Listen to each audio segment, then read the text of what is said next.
কথা বলেছে। দেখুন, মুখ্যমন্ত্রীর ওপর আমার ব্যক্তিগত কোনো রাগ নেই, আমাকে আমি সম্মান দিই, কিন্তু ভুলগুলো যেগুলো হয় সরকারে সেগুলো আমি সমালোচনা করি।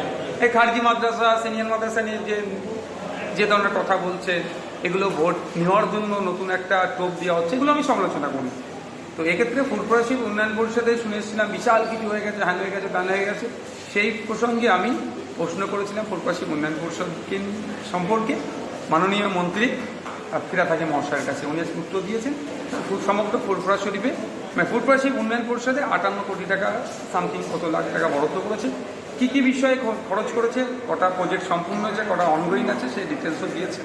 তার সাথে সাথে আমি একটা গুরুত্বপূর্ণ প্রশ্ন করেছিলাম, যেটা আমরাও জানতাম না, আজকে জানতে পারলাম, যে ফুটপ্রাসিক উন্নয়ন পরিষদের অফিসটা কোথায়।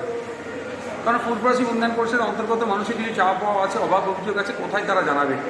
এতদিন খুঁজে পাচ্ছিলাম না। আমি একজন বিধায়ক এবং আমি ওখানকারের ভোটার, তারপরেও আমি ওখানে জানতে পারছিলাম না। আজকে জানতে পারলাম নাকি এসডিও অফিসে একটা কোনো জায়গাকে ফুটপ্রাসিক উন্নয়ন পরিষদের অফিস হিসেবে ব্যবহার করা হয়।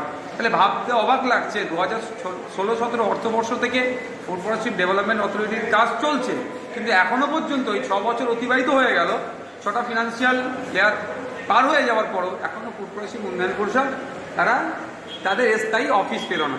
আরও প্রশ্ন থেকে যাচ্ছে, কটা স্ট্রেংথ আছে, কত ভ্যাকান্সি আছে, কি আছে না আছে, ম্যান পাওয়ার কী আছে ওখানে, সেগুলো কিন্তু এখনও পর্যন্ত আমরা জানতে পারিনি। এই যে 58